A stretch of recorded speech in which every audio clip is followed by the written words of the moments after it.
ചാരുവിൻ്റെ black താറ് മഹേന്ദ്രൻ്റെ guest ഹൗസിന് മുന്നിൽ ചെന്നു നിന്നു. പെട്ടെന്ന് ആ ജീപ്പിന് ചുറ്റും മഹേന്ദ്രൻ്റെ ഗാർഡ്സ് തോക്ക് പിടിച്ചു നിന്നു.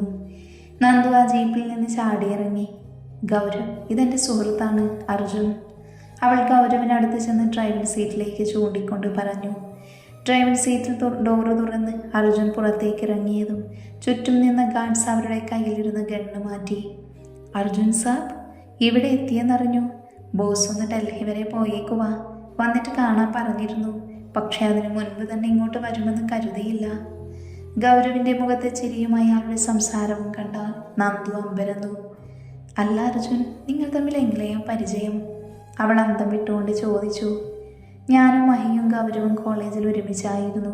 അതുമാത്രമല്ല, 2 വർഷം മുന്നേ അവൻ തന്നെ ഒരു ടിപ്പ് കാരണമാണ് എനിക്ക് IPS പ്രൊമോഷൻ കിട്ടിയത്. അവനൊരു പുഞ്ചിരി വിടർത്തിക്കൊണ്ട് പറഞ്ഞു. അല്ല, നന്ദുവിനെ എങ്ങനെയാ പരിചയം സാബ്? ഗൗരവ് ചോദിച്ചതും അർജുനൊന്ന് ചിരിച്ചു. അതൊക്കെ അതേക്ക് അകത്ത് കയറിയിട്ട് പറയാം. അവൻ പറഞ്ഞതും ഗൗരവ് അവരെ 2 പേരെയും അകത്തേക്ക് കൊണ്ടുപോയി. ഇതാരാ? അച്ചുവോ? എപ്പോൾ എത്തി മോനെ നീ? നന്ദുവിൻ്റെ അച്ഛനും അമ്മയും വല്ലാത്തൊരു സന്തോഷത്തോടെ അവനെ സ്വീകരിച്ചു. ഗൗരവ്, നിനക്ക് സംശയം കാണും, ഇവരെയൊക്കെ എങ്ങനെ പരിചയമെന്നല്ലേ?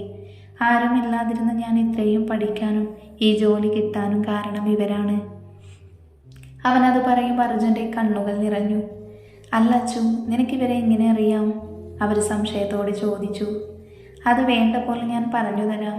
തൽക്കാലം അമ്മയോ അച്ഛനും കുടിക്കാൻ എന്തേലും എടുത്തേ. ഈ ട്വിസ്റ്റൊക്കെ കേട്ട് എൻ്റെ തല കറങ്ങുന്നു. അവൾ തലയിൽ കൈവച്ച് പറഞ്ഞു. അച്ഛനും അമ്മയും ചിരിച്ചുകൊണ്ട് അവളെ കൂട്ടി അകത്തേക്ക് നടന്നു. അല്ല സർ, എന്തോ ഇമ്പോർട്ടൻ്റ് മിഷനായി ബന്ധപ്പെട്ടാണല്ലോ ഇങ്ങോട്ട് വന്നത് എന്നൊരു ന്യൂസ് കേട്ടു. എന്താണ് കാര്യം? ഗൗരവെന്ന് ചൂടിന്ന് ചോദിച്ചു. ഇത്തിരി ഗുരുതരാണ്. ഞാൻ മഹിയെ കാണാനിരിക്കുമായിരുന്നു. എന്നാ അവൻ വരുന്നേ? അവൻ ഗൗരവനെ നോക്കി ചോദിച്ചു. നാളെ എത്തും, ഗൗരവ് മറുപടി പറഞ്ഞു. ഓക്കെ, അപ്പം നാളെ അവൻ വരുമ്പോൾ നേരിട്ട് സംസാരിക്കാം. ഞാൻ ഇറങ്ങുന്നു. അവൻ ഗൗരവിന് ഷെയ്ക്ക് ഹാൻഡ് കൊടുത്ത് പുറത്തേക്ക് പോയി. മഹിയുടെ ഫ്ലൈറ്റ് റൺവേയിൽ ലാൻഡ് ചെയ്തു. അവിടെ എത്തിയത് മഹിയുടെ ഗ്രീൻ ബെൻഡലിയും ഫോർച്യൂണറും അർജുൻ്റെ താറും നിരന്നു നിന്നു. അർജുനും ഗൗരവും നന്ദുവും അവൻ്റെ അച്ഛനും അമ്മയും നിരന്നു നിന്നിരുന്നു. ഫ്ലൈറ്റിൽ നിന്ന് മഹി ഇറങ്ങി പുറത്തേക്ക് വന്നു. അവൻ ഇറങ്ങി വന്നതും ഗൗരവ് അടുത്ത് ചെന്ന് കയ്യിൽ നിന്ന് സ്യൂട്ട് കേസ് വാങ്ങി. അവൻ നന്ദുവിൻ്റെ അടുത്തേക്ക് നടന്നു. ഹായ് നന്ദു, എങ്ങനെയുണ്ട് ജോലി? എല്ലാം ആഗ്രഹിച്ച പോലെ നടക്കുന്നില്ലേ? അവൻ ചോദിച്ചതും അവൾ ചിരിച്ചു. ബോസ് അർജുൻ സാബ്, ഗൗരവ് അയാളുടെ ചെവിയിൽ പറഞ്ഞ അർജുൻ്റെ നേരെ വിരൽ ചൂണ്ടി. ഹായ് ദോസ്ത്.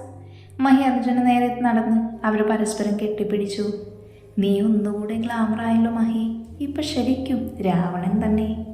അർജുൻ മഹിയെ ചേർത്ത് പിടിച്ചുകൊണ്ട് പറഞ്ഞു. നീയും മോശമല്ല. ഇപ്പോഴത്തെ ഇങ്ങോട്ടുള്ള വരവിൻ്റെ ഉദ്ദേശം ഇസാ മുഹമ്മദ് അല്ലേ? അവൻ അർജുന് നേരെ നോക്കിക്കൊണ്ട് പറഞ്ഞു. അല്ല മഹി, ഇന്നലെ ഗൗരവ് പറഞ്ഞപ്പോൾ തന്നെ എനിക്ക് സംശയം തോന്നി. നീ എങ്ങനെ ഞങ്ങളുടെ സീക്രട്ട് ഓപ്പറേഷൻസ് എല്ലാം അറിയുന്നു? ഇവിടുത്തെ പോലീസിന് പോലും ഈ വിവരം ലഭിച്ചിട്ടില്ല. അവൻ അത്ഭുതത്തോടെ ചോദിച്ചു. എൻ്റെ കൈയെത്താത്ത ഒരു ഓപ്പറേഷൻ വീണ്ടും ഈ നാട്ടിൽ ഇല്ല അർജുൻ. നിന്റെ ഈ മിഷൻ അത് തീരുന്നത് വരെ എൻ്റെ സപ്പോർട്ടും നിനക്കുണ്ടാവും, ഏത് രീതിയിലും. അവൻ അർജുൻ്റെ കയ്യിൽ അമർത്തിക്കൊണ്ട് പറഞ്ഞു. മഹി, മറ്റൊരു കാര്യത്തിന് എനിക്ക് നിന്നോട് നന്ദി പറയാനുണ്ട്. നന്ദുവിനെയും അവളുടെ ഫാമിലിയെയും സംരക്ഷിച്ചതിന് ഞാൻ നിന്നോട് പറയാറില്ലേ, എനിക്കായി കാത്തിരിക്കുന്നൊരു പെൺകുട്ടിയെ പറ്റി? അത് അവളാണ്, നന്ദു. അർജുൻ നന്ദുവിന് നേരെ കൈ ചൂണ്ടിക്കൊണ്ട് പറഞ്ഞു. മഹി അത് കേട്ടതും അവൻ്റെ കണ്ണിൽ പെട്ടെന്ന് ചോര നിറഞ്ഞു. അവൻ നന്ദുവിനെ നോക്കിയതും അവളുടെ ചിരിക്കുന്ന മുഖം കണ്ടു. ഒരു നിമിഷം അവൻ താൻ വീണ്ടും ഒറ്റപ്പെടുന്നത് പോലെ തോന്നി. പക്ഷേ തൻ്റെ സുഹൃത്തിനെ വേദനിപ്പിക്കാൻ ഇഷ്ടമില്ലാത്തതുകൊണ്ട് അവൻ മുഖത്തൊരു ചിരി വരുത്തി. അപ്പം നീയാണല്ലേ നന്ദുവിൻ്റെ ദാറ്റ് ഫേവറേറ്റ് ഹീറോയിൻ? ഇങ്ങ് വാ. അവൻ അർജുൻ നന്ദുവിൻ്റെ അടുത്ത് പിടിച്ചു നിർത്തി. തൻ്റെ മുഖത്തൊരു ചിരി വരുത്തിക്കൊണ്ട് അവൻ അവരെ നോക്കി നിന്നു. ഇതേ സമയം ചാരു തൻ്റെ സ്കൂട്ടർ റോഡിലൂടെ പോകുകയായിരുന്നു. പെട്ടെന്ന് അവളുടെ സ്കൂട്ടറിൽ ഒരു ലോറി വന്നിടിച്ചു. അവൾ റോഡിലേക്ക് തെറിച്ചു വീണു. അവളുടെ തറയിൽ നിന്ന് ചോര തറയിലേക്ക് ഒഴുകി. അവിടേക്ക് ആംബുലൻസ് എത്തി ചാരുവിനെ എടുത്ത് കൊണ്ടുപോയി. ഹോസ്പിറ്റലിലെത്തിയപ്പോഴേക്കും ചാരു മരണത്തിന് കീഴടങ്ങിയിരുന്നു. അവളുടെ മരണം നന്ദുവും ലച്ചുവും ശ്രീയും സച്ചുവും എല്ലാം അറിഞ്ഞു. അവരെല്ലാം ജീവനറ്റ പോലെ തറയിലിരുന്നു. ഹോസ്പിറ്റൽ അവരെല്ലാം കൂടി. ചാരുവിൻ്റെ അച്ഛനും അമ്മയും അങ്ങോട്ടെത്തിയിരുന്നു. അർജുൻ നന്ദുവിനെ ആശ്വസിപ്പിച്ചു. മഹിയും കുറച്ച് ദൂരത്തായി നിന്നിരുന്നു. അച്ഛനും അമ്മയും ചാരുവിൻ്റെ ബോഡി ആംബുലൻസിലേക്ക് കയറ്റി. അവരും ഒപ്പം കയറി അവർ നാട്ടിലേക്ക് കൊണ്ടുപോയി. നന്ദുവിനെ അർജുൻ ലച്ചുവിനെയും സച്ചുവിനെയും ഏൽപ്പിച്ചു. ഒപ്പം നന്ദുവിൻ്റെ അച്ഛനും അമ്മയും അനിയനും. ഇസാം മുഹമ്മദിൻ്റെ ബംഗ്ലാവിൽ അയാളും ഗരുഡനും മദ്യപിച്ചുകൊണ്ടിരിക്കുവാണ്. ആ ബംഗ്ലാവിന് ചുറ്റും കാവൽ നിന്നിരുന്ന അവരുടെ സെക്യൂരിറ്റീസ് ദൂരെ നിന്ന് വന്ന് വെടിയുണ്ടെങ്കിലേറ്റ് നിലത്തേക്ക് വീണു. ആ ബംഗ്ലാവിന് ചുറ്റും തീർത്തിരുന്ന ഇലക്ട്രിസിറ്റി പാസ് ചെയ്യുന്ന കമ്പികൾ ഡിസ്കണക്ട് ചെയ്തൊരു പോലീസ് ബാച്ച് അകത്തേക്ക് കയറി. സെക്യൂരിറ്റി റൂമിൽ പെട്ടെന്ന് അലാറം അടിച്ചതും ബംഗ്ലാവിനകത്തുള്ള ഗാർഡ്സ് എല്ലാം വിജിലൻ്റായി. ഇസാം, എന്തോ പ്രശ്നമുണ്ട്? തൻ്റെ കയ്യിലിരുന്ന ഗ്ലാസ് ടേബിളിലേക്ക് വെച്ചുകൊണ്ട് ഗരുഡൻ പറഞ്ഞു. ഇത് കേട്ടതും ഇസാം തൻ്റെ കണ്ണുകൾ അവിടെ ഘടിപ്പിച്ചിരുന്ന മോണിറ്ററിലേക്ക് തിരിച്ചു. പോലീസ് ഫോഴ്സിനെ കണ്ടതും അയാളൊന്ന് ചിരിച്ചു. ഗരുഡ, നമുക്ക് കുറച്ച് ഗസ്റ്റുകളുണ്ട്. Let's give a grand welcome. അയാളൊന്ന് ചിരിച്ചടുത്തിരുന്ന ഷെൽഫിൽ ലക്ഷ്യം വെച്ച് നടന്നു. ബ്യൂറോ തുറന്ന് നാറ്റോ എടുത്ത് ഗരുഡയെ നോക്കി കണ്ണുറുക്കി. എന്നിട്ട് അവൻ്റെ പോക്കറ്റിൽ നിന്ന് വാക്കിട്ടാക്കി എടുത്ത് ഗാർഡ്സ് നിർദ്ദേശം നൽകി. ബോയ്സ്, പോലീസ് ഫോഴ്സിലുള്ള ഓരോരുത്തരും ജീവനോടെ പോകാൻ പാടില്ല. അയാളതിൽ പറഞ്ഞ് ഗൺ ലോഡ് ചെയ്തു. പുറത്തുനിന്നകത്തേക്ക് കയറാൻ ശ്രമിച്ച പോലീസ് ഓഫീസറിൽ പലരും വെടിയേറ്റ് വീണു. പുറകിൽ വന്ന പോലീസ് ഓഫീസർ ആ ഗാർഡ്സിനെ വെടിവെച്ച് വീഴ്ത്തി. അവർ ഹാളിലെത്തിയതും ഇസാം തൻ്റെ ഗണ്ണെടുത്ത് അവർക്ക് നേരെ വെടി ഉയർത്തി. അവരെല്ലാം രക്തത്തിൽ കുളിച്ച് മരിച്ചു വീണു. ആ ബംഗ്ലാവിൻ്റെ പിൻഭാഗത്ത് അർജുൻ്റെ മഹീന്ദ്ര താറു വന്നു നിന്നു. അതിൽ നിന്ന് അർജുനും മറ്റു 4 പേരും പുറത്തേക്കിറങ്ങി. മരിച്ചു കിടക്കുന്ന പോലീസ് ഓഫീസറിൻ്റെ ചുറ്റും ഇസാമിൻ്റെ ഗാർഡ്സ് നിന്നു. ഇവരുടെ ബോഡി എടുത്ത് നല്ലതുപോലെ അലങ്കരിച്ച് പോലീസിന് അയച്ചു കൊടുക്കണം. ഈ ഇസാമിൻ്റെ ഒരു ഗിഫ്റ്റായി, അയാൾ അട്ടാസിച്ചുകൊണ്ട് പറഞ്ഞു. പെട്ടെന്ന് ചുറ്റും നിന്ന ഗാർഡ്സിന് നേരെ ബുള്ളറ്റുകൾ ചീറിപ്പാഞ്ഞു വന്നു. അവർ ബുള്ളറ്റേറ്റ് നിലത്തേക്ക് വീണു. ഇസാം തിരിഞ്ഞു നോക്കിയതും തൻ്റെ ബംഗ്ലാവിൻ്റെ ഇടതുവശത്ത് നിൽക്കുന്ന അർജുനെ കണ്ട അയാളൊന്ന് ഞെട്ടി. Your game is over Isam. Now it's my time to eliminate you. അയാൾ ജനൽ വഴി അകത്തേക്ക് കയറി. ഇസാം തൻ്റെ ഗൺ അയാൾക്ക് നേരെ നീട്ടിയെങ്കിലും അർജുൻ്റെ ഗണ്ണിൽ നിന്നൊരു ബുള്ളറ്റ് അയാളുടെ കയ്യിൽ വന്ന് തറച്ചു. ഇസാമിൻ്റെ കയ്യിൽ നിന്ന് ആ ഗണ്ണ് നിലത്തേക്ക് വീണു. അർജുനൊന്ന് ചിരിച്ച് അയാൾക്ക് നേരെ നടന്ന് തൻ്റെ ഗണ്ണ് അയാൾക്ക് നേരെ ചൂണ്ടിയതും ഇസാം തൻ്റെ അടുത്ത് നിന്നിരുന്ന ഗരുഡൻ ഒരു കവചം പോലെ നിർത്തി. ആ ബുള്ളറ്റ് ഗരുഡൻ്റെ നെഞ്ചിൽ തറഞ്ഞു കയറി. സോറി ഗരുഡ സാബ്. അയാൾ ചിരിച്ചുകൊണ്ട് പിന്നിലേക്ക് ഓടി. ഇസാമിന് പിന്നാലെ അർജുനും. പലതവണ വെടിയുയർത്തിയെങ്കിലും ഇസാമിൻ്റെ ദേഹത്തൊന്നും കൊണ്ടില്ല. ഇസാം തൻ്റെ ബംഗ്ലാവിൽ നിന്ന് പുറത്തേക്ക് ചാടി. അവിടെ കിടന്നിരുന്ന ഒരു ബ്ലാക്ക് മഹീന്ദ്ര ഓപ്പൺ ജീപ്പിൽ കയറി. അയാൾ ആ ഗേറ്റ് തകർത്ത് പുറത്തേക്ക് പോയി. കുറച്ചു ദൂരം ചെന്നതും അയാൾ പിന്നിലേക്ക് നോക്കി. കണ്ണുകൾ അഗ്നി പോലെ തെളിയിച്ചുകൊണ്ട് അർജുൻ്റെ മഹീന്ദ്ര താർ അയാളുടെ ജീപ്പിന് പുറകിൽ ഉണ്ടായിരുന്നു. അവരുടെ വാഹനങ്ങൾ കാടിനകത്തേക്ക് കയറി. ഇസാമിൻ്റെ ജീപ്പിന് പിന്നിൽ അർജുൻ്റെ മഹീന്ദ്ര താർ വന്നിടിച്ചു. ഇസാം ഗിയർ ചേഞ്ച് ചെയ്ത് സ്പീഡ് കൂട്ടി. തൊട്ട് പിന്നിലായി അർജുൻ്റെ ജീപ്പും. കുറച്ചു ദൂരം ചെന്നതും അർജുൻ്റെ താർ അപ്രതീക്ഷിതമായി. ഇസാം ഒന്ന് ചിരിച്ചു വണ്ടി മുന്നോട്ട് വായിച്ചു. പകുതി എത്തിയപ്പോൾ പെട്ടെന്ന് ഇടതുവശത്ത് നിന്ന് പൊടി പറത്തി. അർജുൻ്റെ താർ ഇസാമിൻ്റെ ജീപ്പിൽ വന്നിടിച്ചു. ഇടിയുടെ ശക്തിയിൽ ഇസാം ജീപ്പിൽ നിന്ന് പുറത്തേക്ക് തെറിച്ചു വീണു. അർജുൻ തൻ്റെ മഹീന്ദ്ര താറിൽ നിന്ന് പുറത്തേക്ക് ഇറങ്ങി. ഇസാമിൻ്റെ സർവ്വശക്തി ഉപയോഗിച്ച് അർജുൻ്റെ നേരെ ഓടി. അർജുൻ തൻ്റെ വലത് കാലുകൊണ്ട് അയാളുടെ നെഞ്ചിലേക്ക് ആഞ്ഞു ചവിട്ടി. ഇസാം പിന്നിലേക്ക് വീണു. അർജുൻ അയാളെ പിടിച്ചെഴുന്നേൽപ്പിച്ച ശേഷം തൻ്റെ കൈമുഷ്ടി ചുരുട്ടി അയാളുടെ നെഞ്ചിലേക്ക് 2 തവണ പ്രഹരമേൽപ്പിച്ചു. പിന്നീട് ഇസാമിൻ്റെ വലത് കൈ പിടിച്ച് തിരിച്ച് എല്ലുകൾ നുറുക്കി. നെറ്റിയിലും ആഞ്ഞിടിച്ചു. ഇസാം തളർന്ന് നിലത്തേക്ക് വീണു. ഇസാം മുഹമ്മദ്, ഈ ലോകം തന്നെ ഭയക്കുന്ന ദി ഗ്രേറ്റ് ഡോൺ. എന്നിട്ട് എന്ത് സംഭവിച്ചു? ഇപ്പം ഇങ്ങനെ എൻ്റെ തോക്കിൻ്റെ മുന്നിൽ. നീ മുൻപ് പുച്ഛിച്ച് പറഞ്ഞില്ലേ ഒരു സാധാ പോലീസുകാരൻ? അതെ, ഈ സാധാ പോലീസുകാരൻ്റെ കൈകൊണ്ട് തന്നെ നിന്റെ അന്ത്യം. അർജുൻ തൻ്റെ ഗൺ ലോഡ് ചെയ്തുകൊണ്ട് പറഞ്ഞു. No Arjun, please. നിനക്ക് എന്ത് വേണമെങ്കിലും തരാം. 100 കോടി. എത്ര പണം ചോദിച്ചാലും എന്ത് ചോദിച്ചാലും ഞാൻ തരും. But please don't kill me. അയാൾ അർജുൻ്റെ കാലിൽ വീണ് പറഞ്ഞു. ഓ, എന്ത് ചോദിച്ചാലും നീ തരുമല്ലേ? എങ്കിൽ നീ നടത്തിയ ബ്ലാസ്റ്റുകളിൽ മരിച്ചു വീണ ആളുകളുടെ ജീവൻ, നീ കാരണം ഈ നാടിന് നഷ്ടമായ സമാധാനം, അതെല്ലാം തിരിച്ചു തരാൻ കഴിയുമോ നിനക്ക്? ഇല്ല. ഇനിയും ഈ നാട് സമാധാനമായിരിക്കണമെങ്കിൽ നീ ഇല്ലാതാവണം. So good bye Isam, rest in peace. അയാൾ ഒരു ചിരി വിടർത്തി ഇസാമിൻ്റെ നെഞ്ചിലേക്ക് നിറയൊഴിച്ചു. ഇസാം പിടഞ്ഞു വീണു. ഇസ്രാ മിസൈൽ അവർ വീണ്ടെടുത്ത് ഗവൺമെന്റിന് തിരിച്ചേൽപ്പിച്ചു. പിന്നീട് അർജുൻ ചെറിയൊരു ബ്രേക്ക് എടുത്തു നന്ദുവിന് വേണ്ടി. മഹി അവൾക്ക് നൽകിയ വീടും കാറുമെല്ലാം അവൾ തിരിച്ചേൽപ്പിച്ചു. മഹി എതിർപ്പൊന്നും കൂടാതെ അതെല്ലാം സ്വീകരിച്ചു. മഹി തന്റെ ബിസിനസ് കൂടുതൽ ഡെവലപ്പ് ചെയ്യാനായി ലണ്ടനിലേക്ക് പോയി. ലച്ചുവും സച്ചുവും കല്യാണം കഴിഞ്ഞ് നാട്ടിൽ തന്നെ സെറ്റിൽ ചെയ്തു. വിക്കി ഇപ്പോൾ NBC ചാനലിൽ ഇൻവെസ്റ്റിഗേഷൻ ജേർണലിസ്റ്റായി വർക്ക് ചെയ്യുന്നു. കുറച്ച് മാസങ്ങൾക്ക് ശേഷം ലണ്ടൻ. മഹി തന്റെ ബംഗ്ലാവിൽ ഇരിക്കുകയായിരുന്നു. ബോസ്, അവർ നമ്മുടെ ഡീൽ സമ്മതിച്ചു. നെക്സ്റ്റ് മന്ത് മാംഗ്ലൂരിൽ വന്ന് ബാക്കി കാര്യങ്ങൾ ഡിസ്കസ് ചെയ്യാമെന്നാണ് പറഞ്ഞത്. ഗൗരവ് മഹിയുടെ അടുത്തേക്ക് ചെന്ന് പറഞ്ഞു. മഹി നന്ദുവിൻ്റെ ഫോട്ടോയിലേക്ക് മിച്ചുമാതെ നോക്കിക്കൊണ്ടിരിക്കുവാണ്. ഓക്കെ ഗൗരവ്, നമുക്ക് നാളെ തന്നെ നാട്ടിലെത്തണം. മഹി ഗൗരവിനെ നോക്കി പറഞ്ഞു. ഓക്കെ ബോസ്, നാളെയല്ലേ അർജുന് വിശിഷ്ട സേവാ മെഡൽ കിട്ടുന്നത്? ആ ചടങ്ങിന് പോകണമല്ലേ? ഗൗരവ് എന്തോ മനസ്സിലാക്കിയെടുത്തതുപോലെ പറഞ്ഞു. യെസ്, നന്ദുവിനെ കണ്ടിട്ട് ഒരുപാട് നാളായി. നാളെ അവളെയും കാണാലോ. അയാൾ ഇത്തിരി നിരാശയോടെ പറഞ്ഞു. ജവഹർ സ്റ്റേഡിയം, മുംബൈ. വിശിഷ്ടാതികളെല്ലാം സ്റ്റേജിൽ നിറഞ്ഞു നിന്നു. നന്ദു ചുറ്റും ആരെയോ തിരക്കുന്നുണ്ടായിരുന്നു.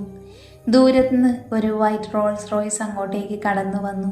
അത് കണ്ടതും നന്ദു ആ വാഹനത്തിനടുത്തേക്ക് ഓടി. മഹി കാറിൽ നിന്ന് പുറത്തേക്കിറങ്ങി. ഹായ് മഹി, എനിക്കറിയാമായിരുന്നു മഹി വരുമെന്ന്. അവൾ വല്ലാത്തൊരു സന്തോഷത്തോടെ പറഞ്ഞു. വരാതിരിക്കാൻ പറ്റില്ലല്ലോ, അവൻ മുഖമൊന്ന് തിരിച്ചുകൊണ്ട് പറഞ്ഞു. അവൾ അവൻ്റെ കൈപിടിച്ച് മുൻനിരയിലെ സീറ്റിൽ കൊണ്ടുപോയിരുത്തി. മറ്റെല്ലാവരും അർജുൻ മെഡൽ വാങ്ങുന്നത് നോക്കിയിരുന്നപ്പോൾ മഹിയുടെ കണ്ണുകൾ നന്ദുവിനെ തന്നെ വീക്ഷിച്ചുകൊണ്ടിരുന്നു. ചടങ്ങുകൾ കഴിഞ്ഞതും മഹി വിക്കിയെ കണ്ട് സംസാരിക്കാൻ പോയി. മഹി, എങ്ങനെയുണ്ട് ഇപ്പോൾ ബിസിനസ്? നീ ഇപ്പോൾ റഷ്യയിലും പുതിയ ഓഫീസ് തുടങ്ങിയല്ലേ? വിക്കി ചിരിച്ചുകൊണ്ട് പറഞ്ഞു. എല്ലാത്തിൽ നിന്നും മാറി നിൽക്കാൻ വേണ്ടിയാണ് ഇപ്പോൾ ബിസിനസ് മാത്രം നോക്കുന്നത്. അതാവുമ്പോൾ മറ്റൊന്നും ഓർക്കണ്ടല്ലോ. അവനത് പറഞ്ഞതും വിക്കിയുടെ മുഖവും ഒന്ന് വാടി. എനിക്കറിയാം മഹി, പക്ഷേ എന്ത് ചെയ്യാം? അവളുടെ മനസ്സിൽ മറ്റൊരാളുണ്ടെന്ന് നമ്മൾ പ്രതീക്ഷിച്ചില്ലല്ലോ. വിക്കി അത് പറഞ്ഞപ്പോൾ അവനൊന്ന് ചിരിച്ചു. ദൈവം എന്താണ് വിധിച്ചിരിക്കുന്നത് എന്ന് നമുക്കറിയില്ലല്ലോ. മഹി ചിരിച്ചുകൊണ്ട് പറഞ്ഞു. മഹി, നീ വരുമെന്ന് നന്ദു പറഞ്ഞിരുന്നു. വന്നല്ലോ, എനിക്ക് സന്തോഷമായി. പിന്നെ മറ്റൊരു കാര്യം, നെക്സ്റ്റ് മന്ത് ഞങ്ങളുടെ വിവാഹമാണ്.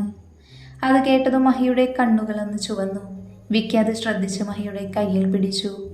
കൺഗ്രാറ്റ്സ്. മഹി അർജുന് ഷേക്ക് ഹാൻഡ് നൽകി. അതെ സർ, പിന്നെ എൻ്റെ ടിപ്സ് കൊണ്ടാണ് ഇതൊക്കെ കിട്ടിയത്. അപ്പം നല്ലൊരു ചിലവ് വേണം. വിക്കി ഒന്ന് ചിരിച്ചുകൊണ്ട് പറഞ്ഞു. മഹി, വിക്കി ഇപ്പോഴേ പഴയ ആളല്ല, ഫുൾ ടൈം രാഷ്ട്ര സേവനമാണ്. നന്ദു പറഞ്ഞു. അപ്പം മഹിയെല്ലാം പറഞ്ഞ പോലെ അടുത്ത മാസം എന്ത് തിരക്കുണ്ടെങ്കിലും ഞങ്ങളുടെ വിവാഹത്തിന് നിങ്ങളെല്ലാവരും വരണം. നന്ദു ചിരിച്ചുകൊണ്ട് പറഞ്ഞു. മഹി മറുപടി പോലെ തലയാട്ടി. ഒരു മാസത്തിന് ശേഷം മാംഗ്ലൂർ പോർട്ടിനടുത്തുള്ള ഒരു കെട്ടിടത്തിന് ലക്ഷ്യം വെച്ച് വിക്കി മറഞ്ഞു നിന്നു. സർ, ഇസാമിൻ്റെ മരണശേഷം വീണ്ടും ഇവിടെ ഡ്രഗ്സ് ഒഴുകുന്നുണ്ട്. കുറച്ചു കാലമായി ഇതിനു പിന്നിൽ ആരാന്ന് അന്വേഷിക്കുന്നു. ഇന്ന് അവൻ എൻ്റെ കണ്ണിൽപ്പെടും, അയാൾ ഫോണിലൂടെ പറഞ്ഞു. പെട്ടെന്ന് ആ കെട്ടിടത്തിന് പുറത്ത് 2 മെഴ്സിഡസ് ക്ലാസ് വന്നു നിന്നു. ആ കാറുകളിൽ നിന്ന് കുറച്ച് ഫോറിനേഴ്സ് ഇറങ്ങി. വിക്കി ക്യാമറ ഘടിപ്പിച്ച് ഒരു ടോയ് കാർ ആ ബിൽഡിംഗ് ലക്ഷ്യമാക്കി നിർത്തി. അവൻ റിമോട്ട് ഓൺ ചെയ്ത് ആരുടെയും കണ്ണിൽപ്പെടാത്ത രീതിയിൽ ആ ബിൽഡിങ്ങിനകത്തേക്ക് അയച്ചു. ആ ഫോറിനേഴ്സ് അകത്തേക്ക് കയറി. അവിടെ അവർക്കിരിക്കാനുള്ള ഇരിപ്പിടങ്ങൾ തയ്യാറാക്കിയിരുന്നു. ഇരുവശത്തായുള്ള ചെയറുകളിൽ അവർ ഇരുന്നു. Welcome guys, welcome to my world. ആ ശബ്ദം കേട്ടതും അവരെല്ലാവരും മുകളിലേക്ക് നോക്കി. വിക്കി ക്യാമറ മുകളിലേക്ക് ഉയർത്തി. ആ രൂപം കണ്ടതും അവനാകെ വിയർത്തു. മഹി, നീ? അവൻ ചുണ്ടുകൾ അനക്കി. കറുത്ത കോട്ടും സ്യൂട്ടും ധരിച്ചു നിൽക്കുന്ന മഹിയെ കണ്ട ആ ഫോറിനേഴ്സ് എഴുന്നേറ്റു നിന്നു. മഹി പതിയെ സ്റ്റെപ്പുകൾ ഇറങ്ങി. അവൻ്റെ പിന്നിലായി ഗൗരവും. അവൻ നടുവിലായിട്ടിരുന്ന സിംഹാസനം പോലുള്ള ചെയറിലേക്കിരുന്നു. മഹി തൻ്റെ പോക്കറ്റിൽ നിന്നൊരു സിഗരറ്റ് എടുത്ത് കത്തിച്ചു നട്ടഹസിച്ചു. മഹി, എനിക്കിത് വിശ്വസിക്കാൻ പറ്റുന്നില്ല. നീയാണോ ഇന്ത്യ മുഴുവൻ വ്യാപിച്ചു കിടക്കുന്ന ഇറാഖിൻ്റെ ഹെഡ്? അവനത് പറയുമ്പോൾ അവൻ്റെ കണ്ണുകൾ നിറഞ്ഞു. ഗൈസ്, ആസ് വി ഡിസ്കസ്, നാളെ തന്നെ നിങ്ങളുടെ കൺസൈൻമെൻറ്റ് ഇവിടെ ഇറക്കും. പിന്നെ ഈ രാജ്യം മുഴുവൻ അത് ഡിസ്ട്രിബ്യൂട്ട് ചെയ്യും. അവൻ ചിരിച്ചുകൊണ്ട് പറഞ്ഞു. ഇസ, അവനായിരുന്നു നമുക്ക് തടസ്സം. ഇന്ന് അവനില്ല. സോ നമ്മുടെ സ്റ്റാഫ് എല്ലായിടത്തും നല്ല രീതിയിൽ വിറ്റഴിക്കാൻ കഴിയും. കൂട്ടത്തിലൊരു ഫോറിനർ പറഞ്ഞു. അതുകൊണ്ടാണ് അവൻ്റെ ലോഡ് അന്ന് നമ്മൾ പോലീസിന് ഇട്ടുകൊടുത്തത്. ഇനി ഇവിടെ നമ്മുടെ സാമ്രാജ്യം മാത്രമേ കാണൂ. ഇനി ഒരുത്തനും ഇത് തടയാൻ കഴിയില്ല. മഹി ഒരു പഫ് എടുത്തുകൊണ്ട് പറഞ്ഞു. പെട്ടെന്ന് ആരൊരു സെൻസർ ശബ്ദം അവരുടെ ശ്രദ്ധ തിരിച്ചത്. സെക്യൂരിറ്റി റൂമിലിരുന്ന ക്യാമറ തിരിച്ചതും വ്യക്തമല്ലാത്തൊരു രൂപം കണ്ടു. അപകടമണത്ത വിക്കി പതിയെ തിരിഞ്ഞതും തൻ്റെ മുന്നിൽ മഹിയുടെ ഗാർഡ്സ് നിൽക്കുന്നത് കണ്ടു. അവർ അവനെ പിടിച്ച് മഹിയുടെ മുന്നിലെത്തിച്ചു.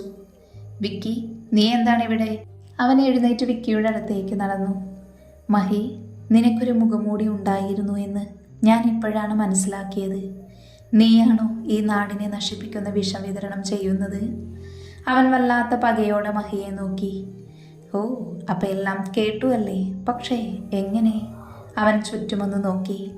ദൂരെയായി കിടക്കുന്നൊരു ടോയ് കാർ അവൻ്റെ ശ്രദ്ധയിൽപ്പെട്ടു. അവൻ അതിനടുത്തേക്ക് നടന്നു. ആ ടോയ് കാർ അവൻ കയ്യിലെടുത്തു. ഹായ് സെൻസിറ്റീവ് ക്യാമറ, അപ്പോൾ എല്ലാം റെക്കോർഡ് ചെയ്തു. Bad to bad. ഗൗരവ് വിക്കിയുടെ ബാഗിൽ നിന്നും എല്ലാ എവിഡൻസും എടുത്ത്. മഹി, നീ എന്നെ എന്ത് ചെയ്താലും ഒരു ദിവസം നിന്റെ തനി സ്വരൂപം എല്ലാവരും അറിയും. വിക്കി അവന് നേരെ അട്ടഹസിച്ചു. വിക്കി, നിനക്ക് മഹിയെ ശരിക്കും അറിയില്ല. നിനക്ക് മാത്രമല്ല, ഈ ലോകത്തിൽ ഒരുത്തനും. എൻ്റെ അച്ഛൻ്റെ മരണം അത് ഈ കൈകൊണ്ടാണ് സംഭവിച്ചത്. പക്ഷേ ലോകത്തിന് മുന്നിൽ അത് അപകട മരണം. പിന്നെ നമ്മുടെ ടൂർ പോയപ്പോൾ അപകടത്തിൽ മരിച്ചില്ലേ ലയന? അവളുടെ മരണവും ഈ കൈകൊണ്ടാണ്. എന്നെ ക്ലാസ്സിൽ നിന്ന് സസ്പെൻഡ് ചെയ്ത രവീന്ദ്രൻ സാറും ഫാമിലിയും ഗ്യാസ് ലീക്കായി ബ്ലാസ്റ്റ് മരിച്ചില്ലേ? അതിന് പിന്നിലും ഞാൻ തന്നെയാണ്. എന്നിട്ട് ഇതുവരെ എന്നെ ഒന്ന് തൊടാൻ പോലും ആർക്കും കഴിഞ്ഞില്ല. അതാണ് മഹീന്ദ്രൻ, അല്ല മഹിരാവണൻ. അവൻ തൻ്റെ കൈകൾ ആകാശത്തേക്ക് ഉയർത്തിക്കൊണ്ട് പറഞ്ഞു. എടാ, ഇത്രയും നീചനായിരുന്നു നീ. പക്ഷെ നീ ജയിക്കില്ല. ഇപ്പോൾ തന്നെ നീ കണ്ടില്ലേ? നീ ആഗ്രഹിച്ച നന്ദു അവൾ ഒരാഴ്ച കഴിഞ്ഞ മറ്റൊരാളുടേതാവും. എത്രയൊക്കെ കോടി നീ സമ്പാദിച്ചാലും നിനക്ക് അവളെ സ്വന്തമാക്കാൻ കഴിയില്ല. വിക്കി അത് പറഞ്ഞത് മഹി അവന് നേരെ അടുത്തു. അവൻ്റെ കഴുത്തിൽ മഹിയുടെ കൈകൾ മുറുകി. ഇതുവരെ തടസ്സമായി നിന്ന എല്ലാവരെയും ഞാൻ വെട്ടിമാറ്റിയിട്ടുണ്ട്. അവളുടെ ഉറ്റ സുഹൃത്ത് ചാരുവിന് വരെ. ഞാനില്ലാതിരുന്ന സമയം എൻ്റെ ഗോഡൗണിൽ അവളുടെ പരിശോധന. അപ്പം തന്നെ അവളുടെ വിധിയും ഞാൻ എഴുതി.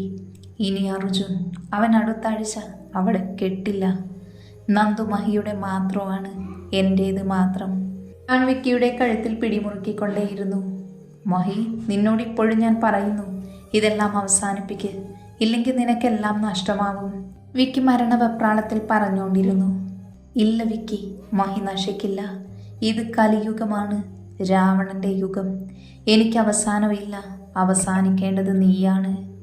അത്രയും പറഞ്ഞ് മഹി അവൻ്റെ കഴുത്തിൽ ശക്തിയായി അമർത്തി. വിക്കി പിടഞ്ഞ് നിലത്ത് വീണു. അങ്ങനെ അത് കഴിഞ്ഞു. അവൻ മെല്ലെ ഒന്ന് ചിരിച്ച് തൻ്റെ ടവലെടുത്ത് കൈ തുടച്ചു. ഗൗരവിനടുത്തേക്ക് വിളിച്ചു. മനസ്സിലായി സർ, വിക്കിയുടെ മരണം ആത്മഹത്യ. ആ വാർത്ത കേട്ടേ നാളെ ഈ നാടുണരൂ. ഗൗരവ് ചിരിച്ചുകൊണ്ട് പറഞ്ഞു.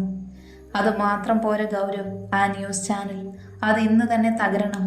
ഇല്ലെങ്കിൽ ഇനിയും ഓരോരുത്തരായി വരും ഈ സാമ്രാജ്യം തകർക്കാൻ. അവൻ തൻ്റെ സിഗരറ്റ് ചുണ്ടിൽ കടിച്ചു പിടിച്ചുകൊണ്ട് പറഞ്ഞു. ഗൗരവ് തലയാട്ടിക്കൊണ്ട് പുറത്തേക്ക് പോയി. പേടിച്ചു വിറച്ചു നിൽക്കുന്ന ഫോറിൻസിനെ നോക്കി അവൻ ചിരിച്ചു. എന്നിട്ട് തൻ്റെ മുന്നിലിരുന്ന ഗ്ലാസ്സിൽ വോഡ്ക ഒഴിച്ച് അവൻ ആസ്വദിച്ച് കുടിച്ചു. അപ്പോൾ അവൻ ഓർത്തെടുത്തു ഇന്നുവരെ അവൻ ചെയ്തു കൂട്ടിയ പാപങ്ങൾ.